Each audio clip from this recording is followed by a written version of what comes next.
Welcome to Kids World.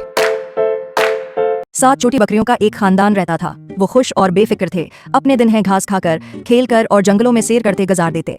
बकरी की माँ, जो बहुत हकीम और मेहरबान थी, हमेशा उन्हें एहतियात का मशवरा देती थी, खास तौर पर उस खतरनाक भेड़िए से जो करीब ही रहता था। बेटू, वो कहती, कभी भी भेड़िए को धोखा मत देने देना। वो बहुत चालाक है और तुम्हें बहकाने की कोशिश करेगा। हमेशा मेहतात रहना और अजनबी को दरवाजा न खोलना। 7 बकरियों ने अपनी माँ की बातों का वादा किया, लेकिन एक दिन जब उनकी माँ खाना जमा करने के लिए बाहर गई, भेड़िए ने अपनी चालाकी दिखाने का फैसला किया। उसने खुद को एक बूढ़ी बकरी के तौर पर छिपाया ताकि वो छोटी बकरियों को बहका सके। एक एक करके भेड़िए ने बकरियों के घर के दरवाजे पर दस्तक दी। पहली बकरी, जो सबसे बहादुर थी, ने दरवाजा खोला। कौन है? उसने पूछा। ये तुम्हारी माँ है, भेड़िए ने एक कड़वी आवाज में कहा, ताकि वो मीठी लगे। तुम्हारे लिए मजेदार खाने लाई हूँ। लेकिन छोटी बकरी बहुत मेहतात थी। उसने दरवाजे की दर्ज से बाहर झांक कर देखा और भेड़िए के बड़े और तेज दांत देखे। तुम मेरी माँ नहीं हो, इसने दरवाजा बंद करते हुए कहा।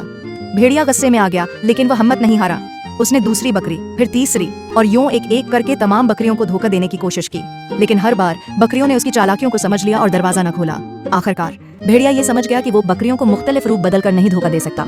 उसने फैसला किया कि वो सब्र से माँ बकरी का इंतजार करेगा और जैसे ही वो वापस आएगी, वो अचानक इस पर हमला करेगा। जब माँ बकरी घर आई तो छोटी बकरियां खुश हो गईं और उसने माँ को बता दिया कि भेड़िए ने कितनी बार धोखा देने की कोशिश की। माँ बकरी मुस्कुराते हुए बोली, मेरे प्यारे बच्चों, मैं तुम्हारी चालाकी पर फख्र करती हूँ। तुमने बहुत अच्छा किया कि तुमने भेड़िए को धोखा देने नहीं दिया। याद रखो, सिर्फ जाहिरी शक्ल को देखकर फैसले मत करो, बल्कि अपनी बसीरत पर भरोसा करो और एहतियात से काम लो। कहानी का अखलाकी सबक, दानाई और एहतियात बेहतरीन हथियार हैं ताकि आप धोखा न खाएं। हमेशा अपनी बसीरत पर भरोसा करो और उन लोगों से मेहतात रहो जिनकी नीयत साफ न हो। Hey kids, thanks for watching. Don't forget to subscribe our channel and press the bell icon.